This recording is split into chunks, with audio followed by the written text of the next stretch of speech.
Today on the Dennis Michael Lynch podcast, we are going to have General Michael Flynn. We're going to talk about a range of topics from Venezuela to a note that he put out that went viral. 40 million people read it. It's about 2026 being the year of accountability. He wants President Trump to hold people's feet to the fire. Going to bring in General Flynn here in just one moment, so get ready because, unfiltered. Dennis Michael Lynch gives you his word, and he will never let you down. He will always fight for America. The only one who really puts his money where his mouth is Dennis Michael Lynch. Hello, I'm Dennis Michael Lynch, and I thank you for joining me today. I'm going to start off reading you something. This is what General Michael Flynn had to write on his X, and it went absolutely viral, and it is worth reading because this is going to be the crux of our conversation if you haven't read it already. It's not long. Let me get through it. It says, "Dear Mr. President, I know you are listening to We the People. This message is sent on behalf of every frustrated 79 million American who voted for you and millions more who refuse to be ignored. Therefore, we are designating 2026 as the year of accountability. Why now? Because the country is at a breaking point. Our freedoms are being chipped away in plain sight. Our government has been bloated, arrogant, and unaccountable. Public trust has not merely declined, it has been obliterated. Power has been stripped from citizens and hoarded by bureaucrats, agencies, and unelected elites. Those who call themselves leaders protect each other while the American people pay the price. Civic duty has vanished from classrooms, replaced by obedience and ideology. The family, once the backbone of this nation, has been systematically weakened and devalued. Enough is enough. At its core, this is not partisan. All Americans are demanding accountability, in all caps, by the way. We, the people, reject the lies, the gaslighting, the censorship, and the deliberate erosion of our lived reality over the past decade.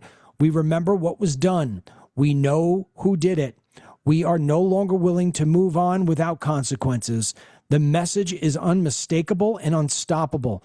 Americans demand accountability, again, all in caps. So, Mr. President, the question for you to answer is simple. Will you stand with the people, we the people, or will you protect the system that failed us? Make 2026 the year of accountability.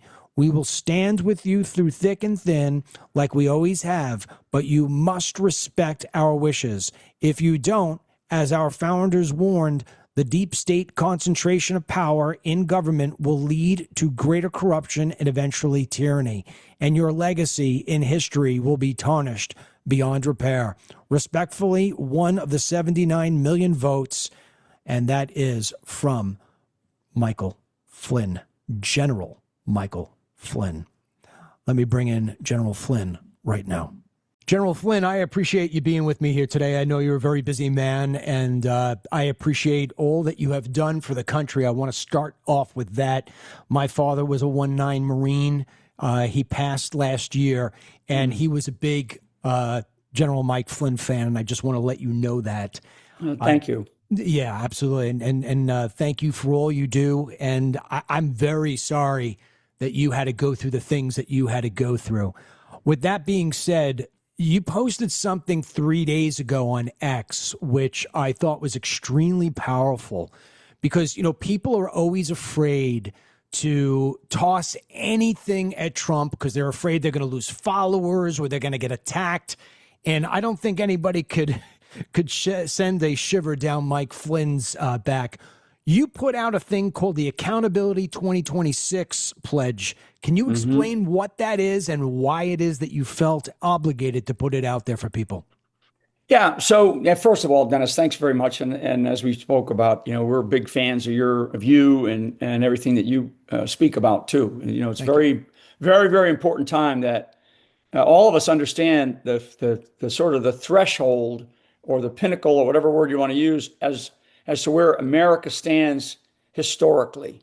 And this is no longer a period of time where we can kid ourselves that we are sort of on the edge of losing everything, you know. And and I talk about where we're already down that path to a degree, historically, and I can talk to all the historical examples of all that. But that particular pledge, and this is really goes back to everything that I went through, everything that my family went through, and certainly, what President Trump has gone through. I mean, there's nobody that's been more brutalized, than me is him. He really. I mean, my family went through hell. His family, and all of his kids and everybody, and the sort of threats to his life, and somebody trying to kill him. So we know now from his second administration, because we learned a lot during the first administration, and I was out at the time, but I'm paying very close attention because I'm trying to figure out what the hell is going on, right? And so the second administration, and thank God he won, because otherwise you and I wouldn't be having this conversation. No. So he wins, and right away I knew that Tulsi Gabbard had put together a team of people to start digging in to Russiagate, right? And so what Tulsi Gabbard did, and good for her for doing it, and she's doing some really, I think, superb work as the director of national intelligence. She came out last summer, and there's actually two things, and this was last summer. It's like June timeframe. Two things that she came out with. One was she said that there was clear foreign interference in our elections in the 2020 election. The other thing that she talked about, and she actually used the word treason, and then President Trump, used that word treason, conducted by Barack Obama, the former president of the United States, prior to Trump, the first Trump administration, where he was called out for committing treason. And and now we know, and the discussion, Dennis, was about a conspiracy to commit treason. And, so now it's like, when did the conspiracy start? And people talk about statutes of limitations and all this other business. A conspiracy never ends.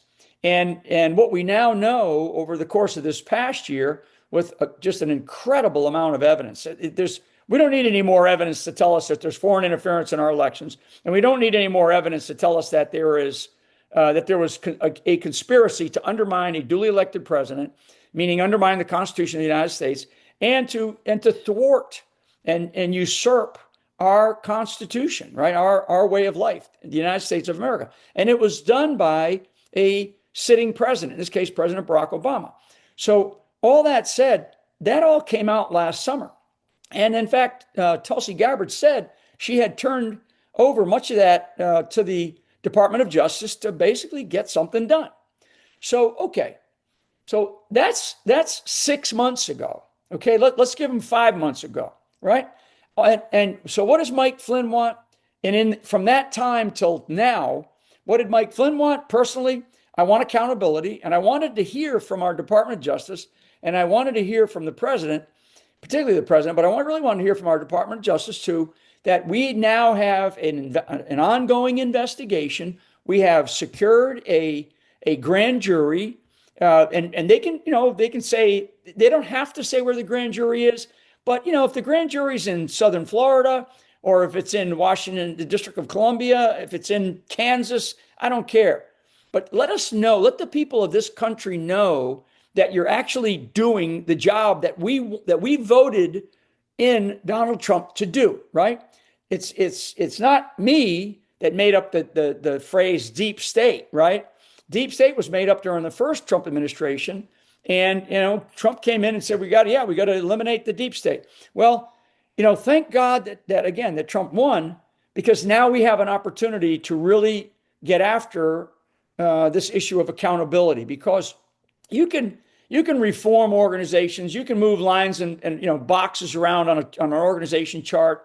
But if you don't hold people accountable for what they did to undermine the Constitution of the United States of America, a duly elected president, and frankly, the people that were around him that he chose to be on his team, and one of them is yours truly, they committed crimes. They committed the most egregious crimes that we can have committed against our country. So, that's the other day. And as I was going through the holidays, I'm saying, geez, man, we're a year into this thing, and and you got Venezuela, you got Russia, Ukraine, Middle East. So you got all these things going on, deportation, border secure.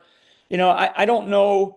I'm not an economist, but I just filled up my gas tank on my way home from the airport, Dennis, and the price of gas, here, at least on the western coast of Florida, is only maybe dropped like 25 cents. That's okay. So it's going down 25 cents, but it hadn't gone down that much. So I judge things based on what I pay when I have to fill up my gas tank, because I still got to fill up my gas tank. Okay. Right.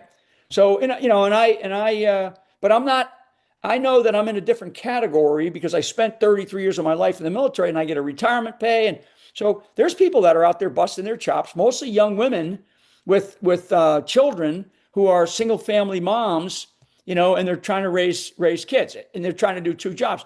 So I talk to enough people, Dennis, around this country, and I have been around the country quite a bit in the last 4.5 years. And while Trump was going through hell in these various trials, and all of us were still, and people have told me, man, if he ever gets back into office, we have got to hold these people accountable. I went through the TSA line because I just told you before that I just got back I was up in DC.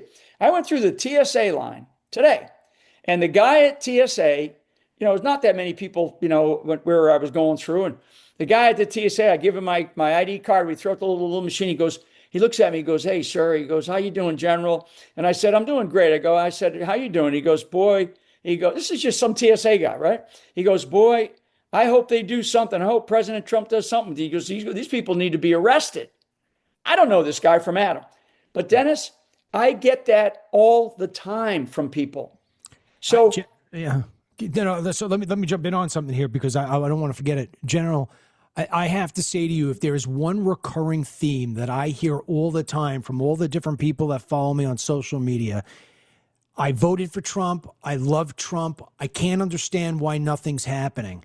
It's moving too slow. Right. Now, and I know that there is a process, right? There's the investigation, there's the indictment, there's the whole process that goes through. And I'm sure when it's happening to you, it probably feels like it's happening in super speed, but there is a process to it, right? And after a year, I think people are looking up and saying, like you just said, hey, my gas went down by 20 cents, but my health insurance went up by 2,000. And yeah, the border is secure, but I still got so many people still in this country that aren't deported. And yeah, you're talking about the fraud that's in, Somaliland. Minnesota. Yeah, right. But why am I still taking in 1 million people legally every single year? Why aren't you turning that off? And what in heaven's name is Pam Bondi doing? So when people see this and they're starting to get a bit frustrated, one of the things that we risk, other than people never getting the accountability that you're talking about, never getting the affordability that's needed in the women and the working people of this country, if he doesn't hold people accountable for the crimes they committed, at least indict them, I mean, people are going to lose faith in the system. They're not going to show up for the midterms. And and I know that come, the next election, if J.D. Vance or Marco Rubio, whoever is the candidate, doesn't win, these Democrats are going to come back and they're going to come after you again. They're going to come after people like me. They're going to come after all of us. And I mean, he's got to know that, right, sir? Yeah. And so a couple of things, because you're hitting on some really, really super important points that I'm going to tell you, millions of Americans, like I said in that letter that I posted, I'm one of 79 million that voted, right? That voted for you again, and again, right? So number one, we want transparency from our government. We want absolute transparency. I listened to, I think on the way home from the airport, I listened to 90 minutes of President Trump talking today to a GOP coalition convention or whatever they're doing, right? And you're hitting on he went there to sort of start the conversation about the midterms, because the numbers like 52 or 54 GOP that are retiring this year, we only have like a 2-seat majority right now in the Congress. So, and the norm is that if a president wins the midterm, he loses, right? That's kind of the norm. I think it's only happened in the last, I think Trump said it, like the last 50 or 60 years, it's only happened twice where they've kept the House. So we're in a really, really tough position. And unless people that did go out and vote, now there's going to be a lot of people that say, like me, I would still go and vote for Republicans because I don't want the lunatics on the left to do what they're going to do if they get back in charge. But one of the things that I want people to understand, the president is the only individual that takes the oath of office, and there's one word that is different than everybody else that takes the oath of office, and that word is preserve. So it's not only protect and defend the Constitution, but he also uses the word preserve the Constitution. So he has a duty and a responsibility to not only protect and defend like I took for many years, but he also has the duty and responsibility to preserve the Constitution. That's number one. The second thing is that the President of the United States is the chief law enforcement officer of the country. He's not only the president and the commander in chief, he's also the chief law enforcement officer for the country. Most people don't realize this, Dennis, but the Attorney General for the United States of America is not required to be a lawyer. It's required to be a leader. Okay. So, and a lot of people don't understand that. You're just going to go in there and you're going to run an organization. You got thousands of lawyers, right? You don't need to be a lawyer to run an organization. Hell, I was a commander of an organization of 20,000. I had an entire law firm that worked in that organization, and I would go to them for the law stuff, right? But what Trump, what he'll say sometimes, because this is just kind of his style, he'll say, we'll see what happens. And, the Department of Justice has got this. Well, I want, then okay, Mr. President, great.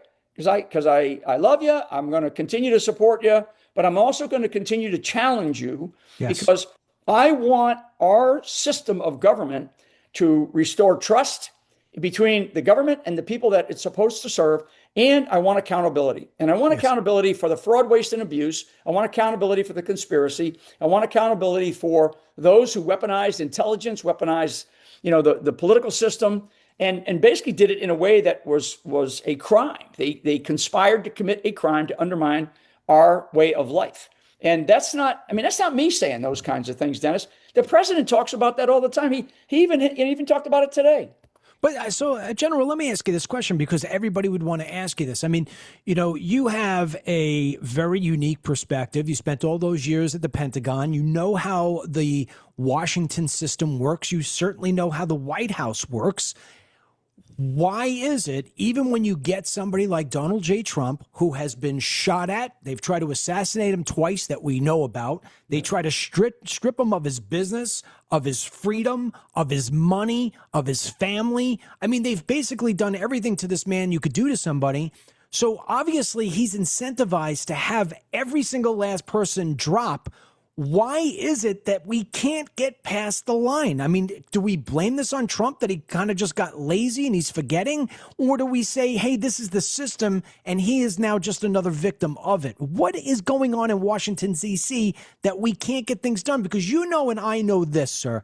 If you and I are walking down the street right now and somebody does something bad to us, we're either going to kick their ass or we're going to call the sheriff and the sheriff is going to come and lock them up and there's not going to be any delays. Why isn't the same thing happening in Washington, D.C.? Yeah. You make me think about when you dial 911. We taught our kids, if something happens, burn and we're down, whatever, here's how you dial 911. As soon as we could teach them how to do that, to get a cop to the house or to get the fire department to the house, right? Well, when the big picture is when you dial 911, it's the president of the United States that picks up that phone. And right now, the United States of America, we're at grave risk. We are really at grave risk. And so, Mr. President, if talking to him, it's like we're at a 911 point in time. Now, here's what I do know, and I know this because I just came from Washington, D.C. Actually, the president absolutely is going to hold people accountable for the election system. How he eventually does that, it's going to have to happen pretty soon because Arkansas starts their primaries in 2 months. Mm-hmm. So the machinery of elections is going to kick in here pretty soon. So the president is going to have to take some extraordinary measures to be able to fix the federal election system. That's number one. So he knows that he has to do that because if we don't get our election straight, Dennis, we're not going to have a country. Nothing else matters. Nothing else matters. The second thing is this business with Russiagate and Impeachmentgate and everything else, right? So this is where he's going to have to direct. He's going to have to do this, and he's going to have to be very directive. Now, I know that there is a grand jury. There have been subpoenas that have been issued I think we now know, because I think Brennan has come out and said that he's joked about being a target of an investigation, right? Because the way lawyers talk, I'm told that there's, a couple of dozen subpoenas issued. Now, all the lawyers then lawyer up, or other guys, the clients get lawyered up, and they start talking, and they start, are there deals being cut? All I want to know as an American, never mind as a former national security advisor and former senior intelligence officer for the Department of Defense, I want to know as an American citizen, is action being taken by our Department of Justice that will result in indictments and prosecutions and prison sentences? Because, and here's why, Dennis, because one of the principal guys that was at the pointy end of the spear, so to speak, was Jim Comey. And we screwed that up. We now, we the people, right? These are our representatives. We so screwed that up in the Eastern District of Virginia, and the case got thrown out. And that got thrown out along with what's her name? I think from Letitia James. James. I mean, so this was a no-brainer. This was a no-brainer. How could we screw that up? Now, trust, because here's another little piece. Because Trump, he griped about all the Epstein stuff. I have a nonprofit where we help children, right? We help children who are being sex trafficked, and I'm looking at this whole thing, and it's not a Democrat hoax. It's about children. So put Epstein himself aside, which was a disgusting figure. But when Pam Bondi sat there and said, "We got it all," I looked at it on my desk. We got the big to-do at the White House where they're showing the binders and all this crap. And it ended up being the same thing that Obama put out. So again, we lost so much trust when Trump took office. I was super excited about it. I was like, "Oh my God, thank God! We're gonna see things happening at the speed of war, I call it, right? We're gonna see things happening at speed." And all of a sudden, we started to see things. We're like, "Hey, shoot! These guys, they can't shoot themselves out of a paper bag, Yeah. And now, I don't want to be in general, because there's a lot of good things happening. But this issue of accountability of those people who were trying to destroy our country, Dennis, because what's Mike Flynn's thing? Hey, I met Trump in the summer of 2015. And from that moment on, I have been in his camp, and I've worked very hard to help him get elected then in 2016.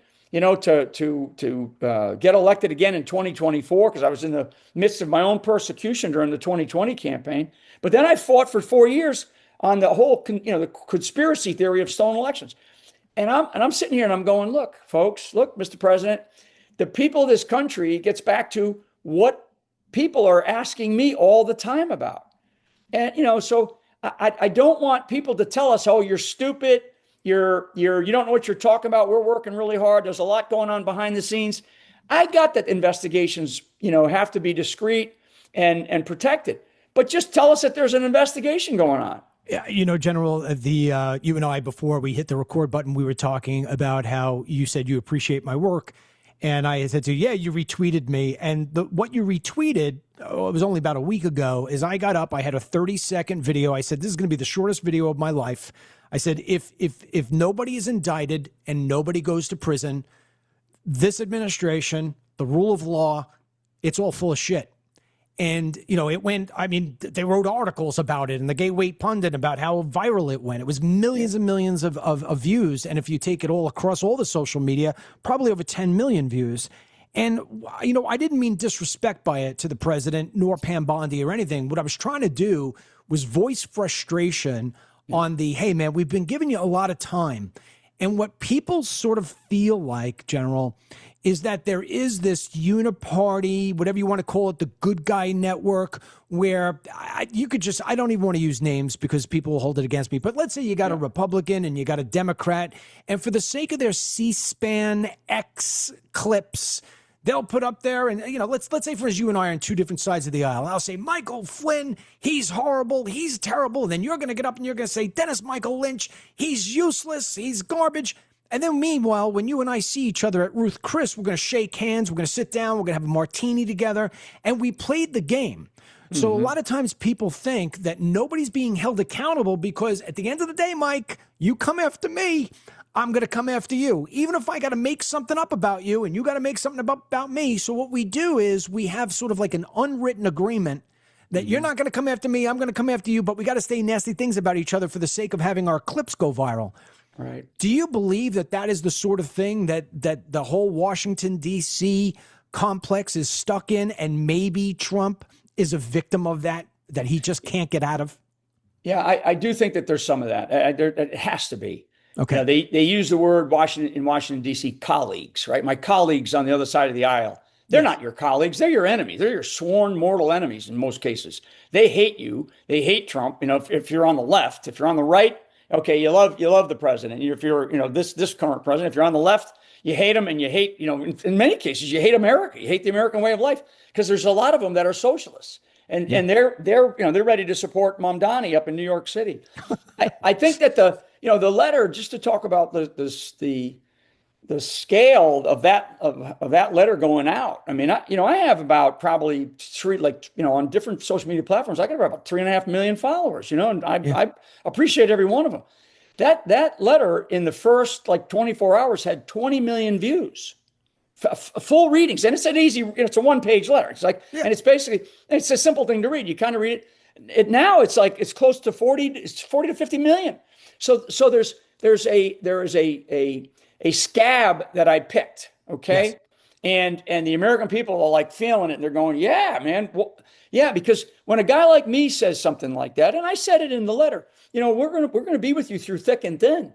But you got to know that if you don't do what you talked about in your 30-second clip the other day, then we don't have a functioning rule of law. Nobody trusts it.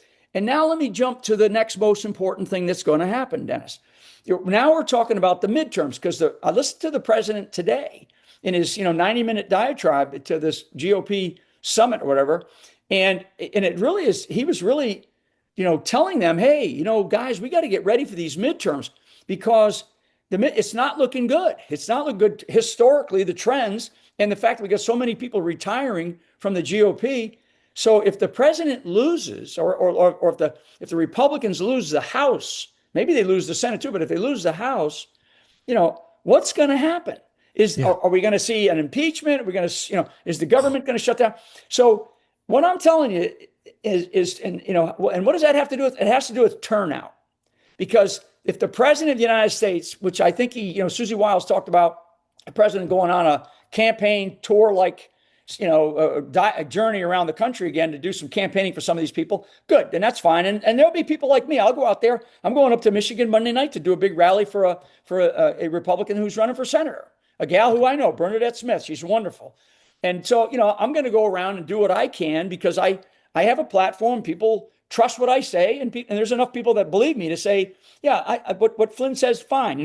I got my those colleagues on the left, right? Yeah. So, but if we do not, and this is now between sort of now and I would say the next 90 days, if we don't see indictments in the next 90 days, so this is January 6th, right? Happy anniversary to a fake, insurrection. So, and to all those people and families that were destroyed, I feel so sorry for them. But between now and, January, February, March, maybe into before Easter, I think is the first Sunday of April this year, if we don't see some indictments, because what is going to happen is you get those indictments, and then the next thing you do, you're in court and you're doing this, you're doing that. And we already indicted Comey, and it failed. For one guy.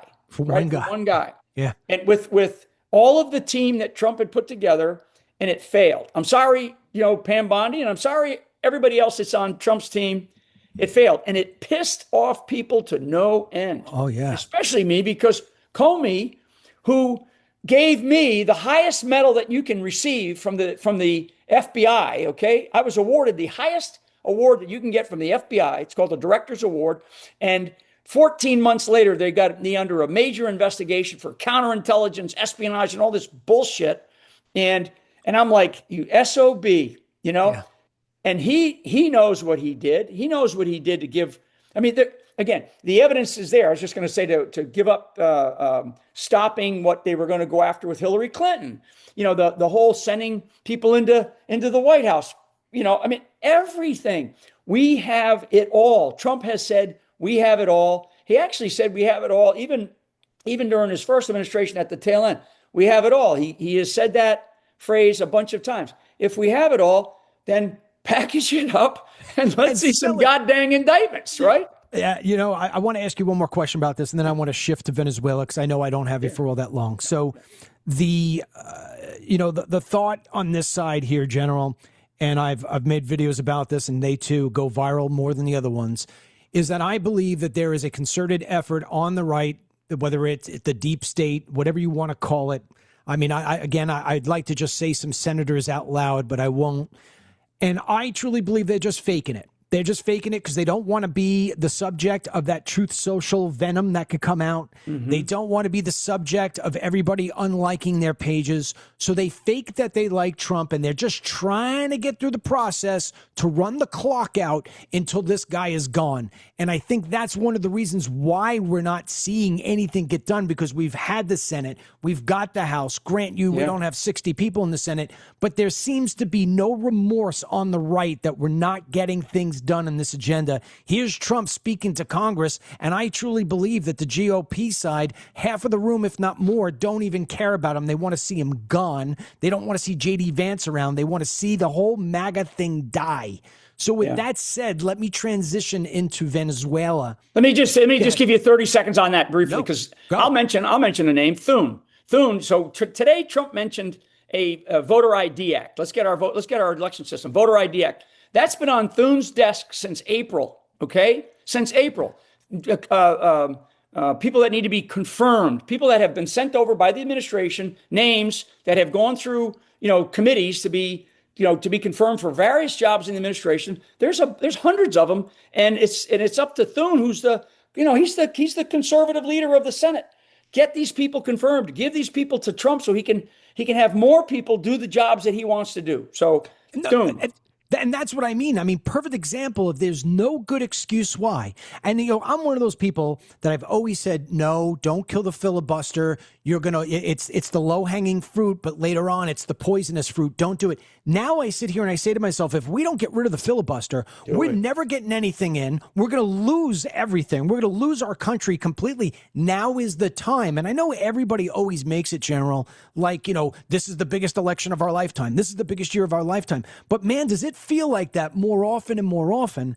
And, you brought up the thing about elections. That's where I was going into Venezuela. And I don't know what you can talk about and what you can't. So in advance, if it's something that you just don't want to talk about, you tell me. But, when I look at why we go into Venezuela, I mean, clearly it's not just because of drugs. Of course, it's going to be one of the reasons. Of course, oil and trying to stop our adversaries from taking the oil and the minerals and everything else. And look, Trump's a businessman. Everything for him is about the almighty dollar. But knowing Trump, General Flynn, if there's one thing that keeps him up at night, he wants to prove to the world that he won that 2020 election. It's the only thing that I think goes over his head to where he's like, if I don't close this out, I'm going to die an unhappy man. So there is Sidney Powell, when you go back and you look at the videos of her saying about Dominion and Venezuela, and it all ties back. I wonder if some of this isn't sort of like in a sort of gamemanship thing here. Marco Rubio said, sir, we could go in and get him. He's got the oil. He's got the minerals. China's trying to come in. We should probably go in. Pam Bondi says, we got the indictment on him. We could go in and get him. And somebody in that room raised their hand and said, and sir, by the way, through discovery, we may actually find out that 2020 was stolen. Mm-hmm. And I think that's where Trump says, go get him. Go get him now. Do you agree with that, or am I going conspiracy far? No. That is a part of it. That is a big part of it, because there's a couple of things going on here. There has been an investigation. There is there's people appointed to look into this issue specifically, and particularly on Venezuela, but also foreign interference, meaning China. So there's a couple of things going on here. Yes, it is about the last administration, the fake Biden administration, that tried to destroy this country with millions of people, just incredible level of destruction, right? So this is all part of it, and it emanates from that part of the world, not just Venezuela, but Central America, South America. Okay, so why Venezuela? Why now? Well, it's not just the drugs. It's not just this organization that was a military arm of this Cartel del Solis, right? Which is what Maduro was the head of, this Tren de Aragua, right? This was like Antifa and Black Lives Matter, right? Black Lives Matter, the metaphor there, or the analogy there would be Maduro was the head of Cartel del Sol, which was kind of an equivalent to a Black Lives Matter, and TDA was like the Antifa, the soldiers on the ground inside of the United States, and they're cutting body parts off of people, right? They weren't following their orders. I mean, this was nuts. So you had that going on. You got the drug problem. You got massive amounts of money laundering going on. I mean, we're talking trillions of dollars here. Never mind what's happening in the rest of our country. Jesus, God help us. So, but this business about the election, which is so true, because what Sidney Powell talked about way back when, she was right on the money. Okay. And now we know. All right. Now we know.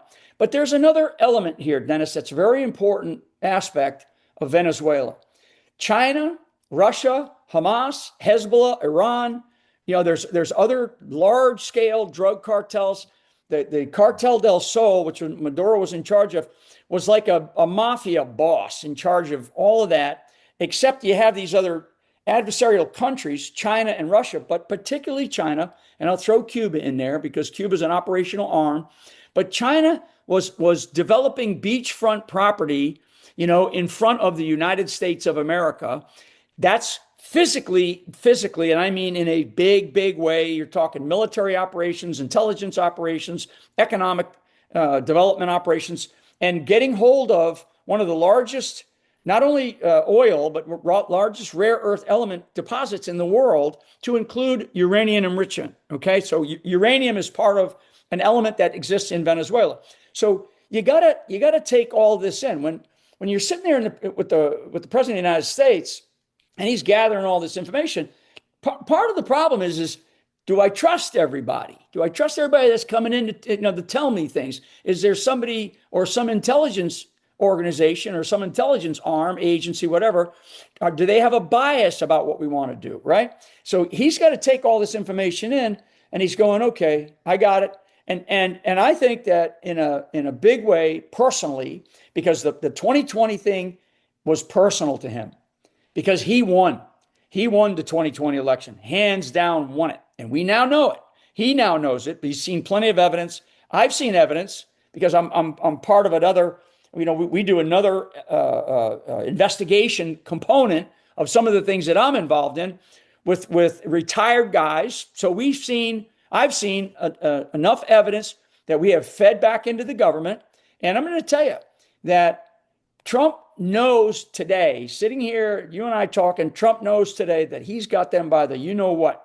And now what he has to do is, if Maduro, whether there's a deal, whatever kind of thing that they set up with him, if Maduro sits there and says, yep, we did this, and we've been stealing elections since 2005, because there's another guy in prison in Southern District of New York, and he's in Rikers right now. He's in a federal prison up in New York State in the Southern District, and he was Maduro's chief of intelligence. Okay.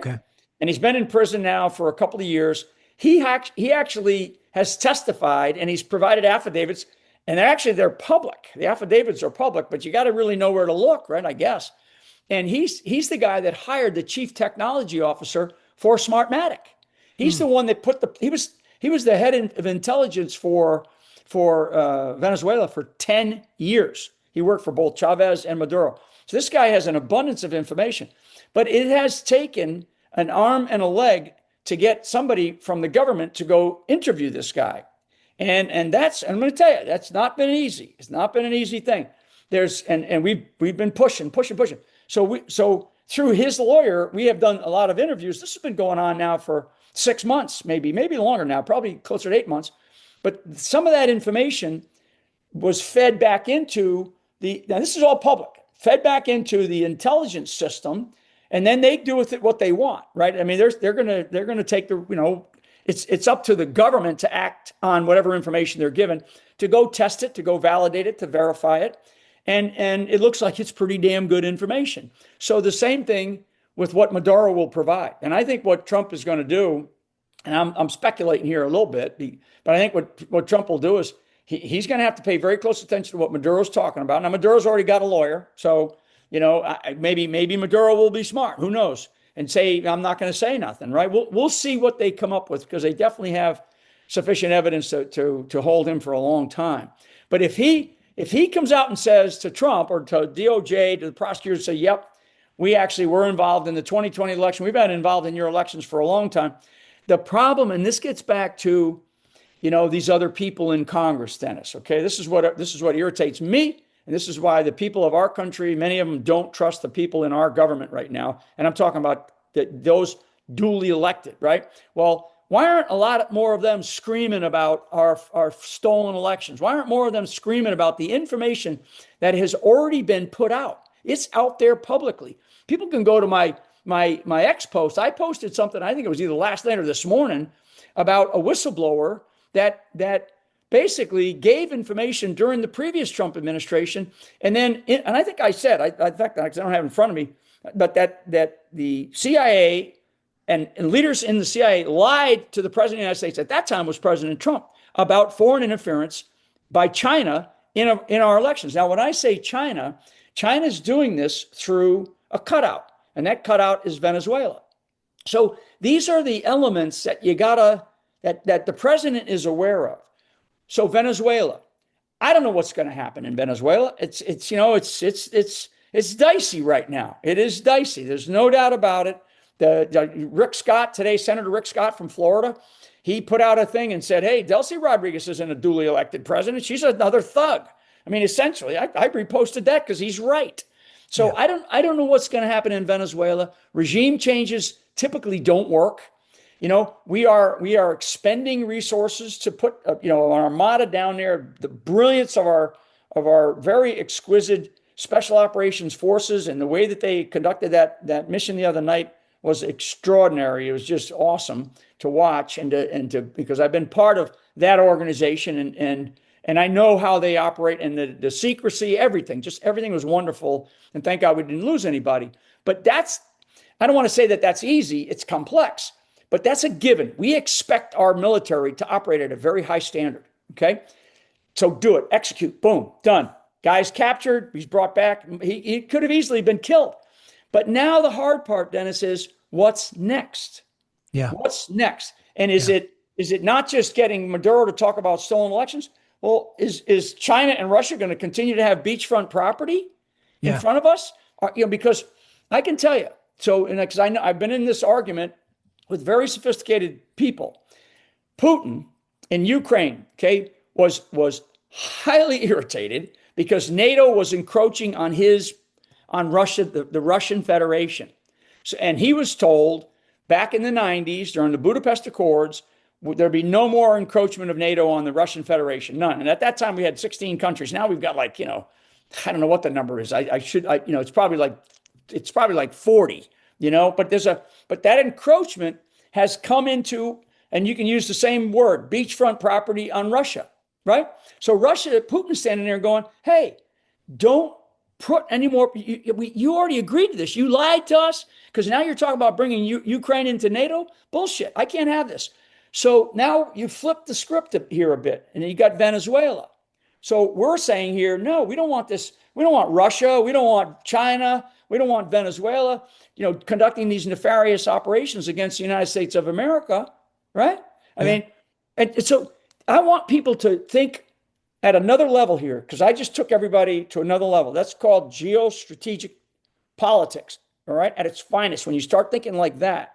Because if you don't connect these things, and I do know that Trump does this, but I'm not sure that everybody around him is on that same wavelength, okay? Because if we're going to say, Putin, stop, doing what you're doing, Putin's going to say, NATO, stop encroaching on our federation. You told me you weren't going to do it in 1994. You've continued to do it, and I'm threatened.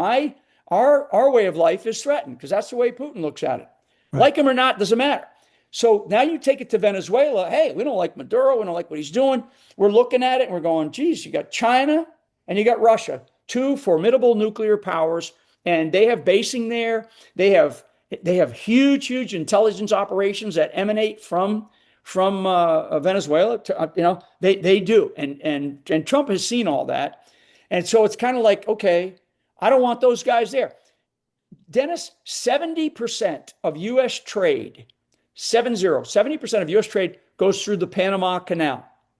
So if you don't control the Caribbean islands and the straits, the critical straits, the main one is between Grenada and Caracas, basically, and Venezuela, the main strait down to the south. If you don't control that, and you allow China to control Venezuela, and you allow China to control, and Russia to control Cuba and these critical straits, the Gulf of America, right? At least on this coast, because believe me, it's tougher on the West Coast because it's the Pacific. It's much more wide open. It is the Wild West in the Pacific side of the Panama Canal. And China, we know from the last 4 years, the Biden administration was allowing China to build basically to create bridging and port facilities in Panama.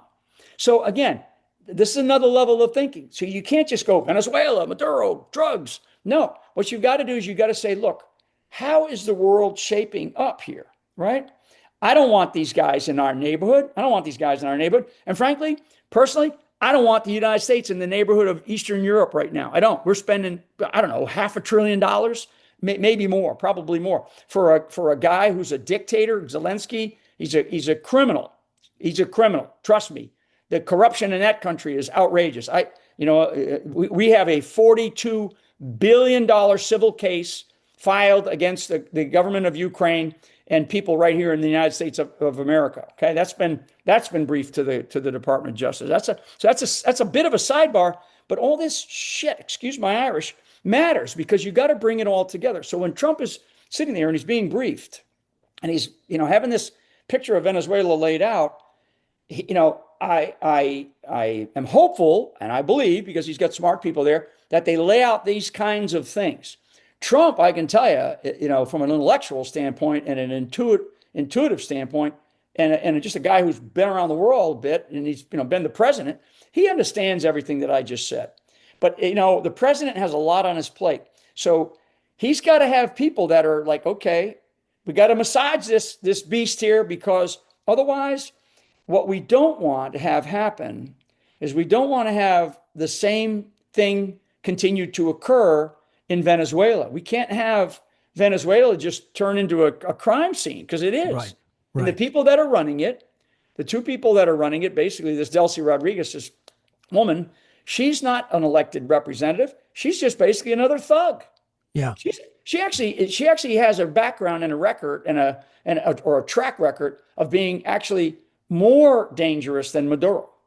I question for you, the way that you just outlined that whole thing and explained it, I listened to it as if I were the president and you were outlining something for me.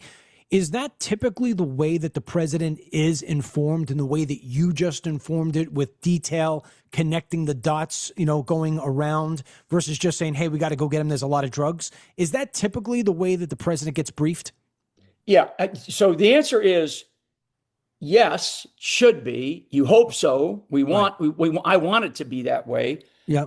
Because I'm sitting here, in my kitchen talking to you, about these kinds of things, that there are people that are in there. Stephen Miller's one of them, who I think he's a brilliant strategic mind, that will lay these kinds of things out. And Trump has had enough information given to him for years now that he does understand this. But back to your original point, Dennis, about the elections and how Trump has personally taken, like, man, I got to get these bastards, right? Yeah. And this is a way to do it. He's a human being. Yes, he's a human being. He's got to believe that. I feel that way. I'm like, yes. Now we're gonna stick it in the mainstream media's eyes. We're gonna stick it in the left's eyes. All this nonsense about conspiracy theorists. I've been called every name in the book. But conspiracy theory is like, okay, badge of honor. You mentioned Sidney Powell. I love her. She's vindicated because of what we now have exposed, even without Maduro. Yeah. So now that we have Maduro, the exposure of what's going to happen, but the 60,000 foot geostrategic level has other adversarial elements, mainly Putin and Xi. And those guys are going to have a voice. You know, Delcy Rodriguez, her voice doesn't matter. Doesn't matter. She gets out there. They'll put her out there as say something here. Here's what you're going to say.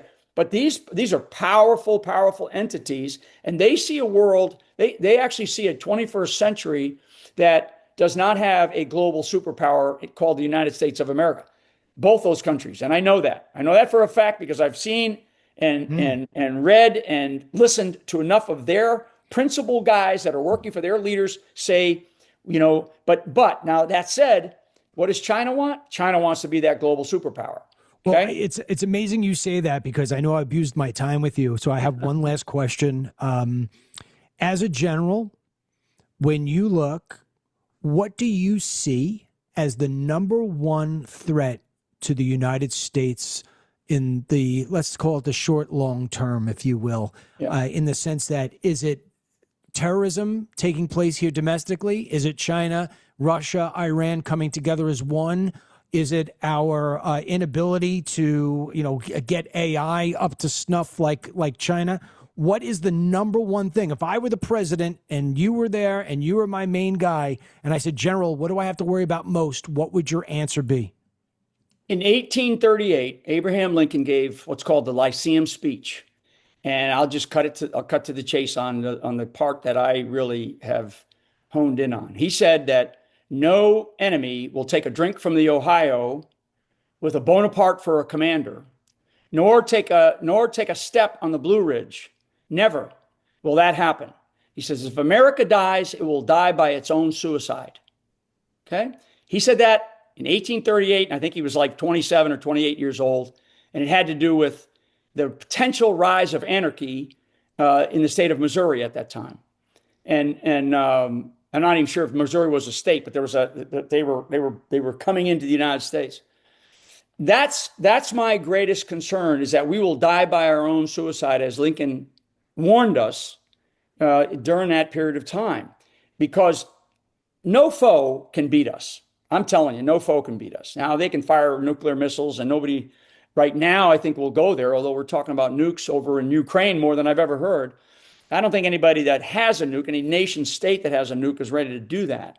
But the lack of trust in this country right now between we the people and those who we duly appoint, who we elect into office, that lack of trust is just, it's gone. It's just obliterated. I talk about that in the letter of accountability. That's how we will disintegrate.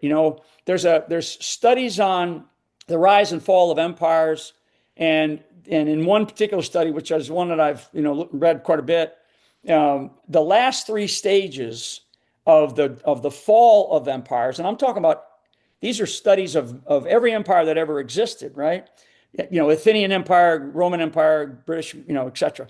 So the last three stages, the first is complacency, the next is apathy, and the third is obedience, meaning slavery. Okay? So I think that where the United States of America is over the long term is we're somewhere between complacency and apathy. Okay? Now, can we rise out of that? Yeah. And how do we rise out of that? We rise out of that because to come out of slavery, you need a spiritual awakening. Okay? That's the first two stages, is slavery and a spiritual awakening, and then you have leaders that emerge. Okay? So I'm taking you guys, to your audience, through a study that was done, very detailed study, and this idea of a spiritual awakening, where I think we're between complacency and apathy right now, which is a downward trend, right? I think we need a spiritual awakening in this country. I really firmly believe that. Now, as a military guy, we still need to keep, our defense, and we need to have a strong defense. The best way to preserve peace is to have a strong defense. George Washington, right? So, we still always need that. It doesn't mean that we have to launch it everywhere. It just means that we have to have it. And so I'm all for that. As a thinker, as a strategic thinker, and somebody who deeply loves this country and has studied American history, warfare, that's what I do for a living. This is what drives me. I suck at golf. The point that I'm making here is that we need a spiritual awakening in this country. And that spiritual awakening it can start with President Trump, and I think that he found a little bit of spiritual awakening after, being nipped in the ear, being shot in the head, essentially, right? And so he has to continue to kind of uplift this country. And he does talk positively all the time. He talks about all the great things that we're doing, but he's going to have to drive some of that into the fiber and fabric of the people of this country that desperately want our country to survive, to succeed, to thrive. And that spiritual awakening is still very possible there. Dennis Michael Lynch, right? I mean, and it's not just some priest who talks, right, or some pastor. It's leaders. The leaders in this country have to come and step up. And I get upset sometimes when I meet guys and that I know that I thought were great leaders in our military, who I still know, and they don't want to do nothing. It's like, hey, don't you see what's happening? Yeah, but I ain't going to get involved in that political stuff because you know why? Look at what they did to you, Flynn, right? So okay. They picked the wrong Irishman, is what I tell them. And so for me and my family, we got through a horrendous persecution, but we all know our family, my family, going back to our grandfathers who both came over from Ireland, our family is all about the military. Our legacy in our family is military. We all serve military. We love the military. And I have a son that's serving. So, I mean, so we're a family of service, but we're also a family of true believers in the fabric of our country, because we had it beat into us in some cases, right? But we were designed in our family, at least in this Irish Catholic family that I'm from, to love our country. And now you start to look at how elements in our country are attacking those who love this country, right? And they are going after those who love this country. And I mean, in really nasty ways. And they'll try to put you in prison, right? If you're trying to protect pieces of the Constitution, election rights, civil rights. I mean, geez whiz. So anyway, I mean, I believe that for America to survive and to thrive and to get kicked back into high gear and go back to where we are a thriving nation and get out of this complacency attitude that we have at times, is we must have this spiritual awakening. And spiritual awakening doesn't mean, a complete return to God and all that kind of business and the values and principles that our Constitution was drafted and created on, and our country was created on, but it's actually leadership, and it's leadership that loves America.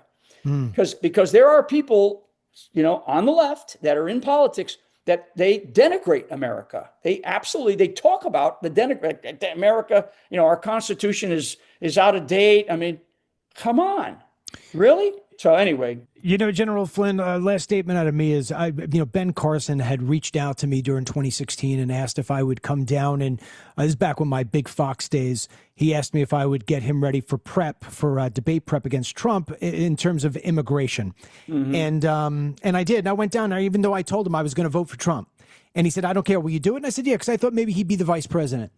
And he said to me, if you had one bit of advice of what I should say there on the stage, what would it be? Now, I know he was asking me about immigration, but I said to him, I would say to the camera, I'm in love with my country. Not I love my country. I'm in love with my country, because it's a different way of saying it. And it's very passionate and very intimate. He didn't listen to me, but I say that to you because I truly believe that. I think that there has to be a spiritual awakening, and the love for America has to be shown more than what looks like a good photo op. And I'm not trying to say that that's what Trump does, but I mean, there has to be this next level of love for the country. And I agree with everything you said, sir. I took up more of your time than I was supposed to. I appreciate it. Let me finish with this, because you are so right. And what do people like? They like people who are authentic. They like people who are humble. They like people who are willing to admit that, I don't get it right all the time, right? But they want people to be passionate about what they believe in. Yeah. And that's, you said about immigration, with Ben Carson, right? There's millions of people that want to come to this country because it's still this beacon of light, this true North Star that's up there in the sky, and somebody in Africa or the Middle East or Europe or Asia is looking at that true North Star, and they're looking at that bright light in the sky, and they're going, God, I got to figure out a way to get my family there. I'm going to get on a boat to go there, right? I'm going to hazard the oceans to get there. I mean, there's something about America that's still, like, it's like a heartbeat, and people can hear it all over the world. And that heartbeat is a heartbeat of freedom. And let me tell you, the people in Iran, for example, it's not about the Ayatollah, it's about freedom. And people want freedom. We are designed, we're birthed, to be free, right? I mean, so that's what America is about. And I think that you can't fake that. And that's why I do think that this idea of a spiritual awakening is something that our country is going to have to go through. In the short term, Dennis, I'm not sure about what's going to happen. In the long term, I do believe that God wins. Think about how many people, General Flynn, take for granted what you just said America is all about. It's a shame. All right. I found an incredible amount of value in that interview with General Flynn. Let me give you a couple of things that you need to know if you want to visit him. First of all, his website, generalflynn.com. That's FLYNN, generalflynn.com. It will give you all the links to his social media. He also has a Substack, substack.com/@GenFlynn, GenFlynn. Give this man a follow on X. He is at Gen Flynn, I believe, right? Is that what it is? Is that what he is? Yes, at Gen Flynn. He follows me. He's a good man. And now I follow him. Just going to do it right now. Follow back. Until the next time, may God bless you, our troops, our president, General Flynn, and his entire family. We'll talk to you soon. Get the Dennis Michael Lynch podcast every day by subscribing on Apple Podcasts or Spotify, and download the DML News app from the Google Play Store or the Apple App Store for breaking news, merchandise, films, exclusive content, and Team DML.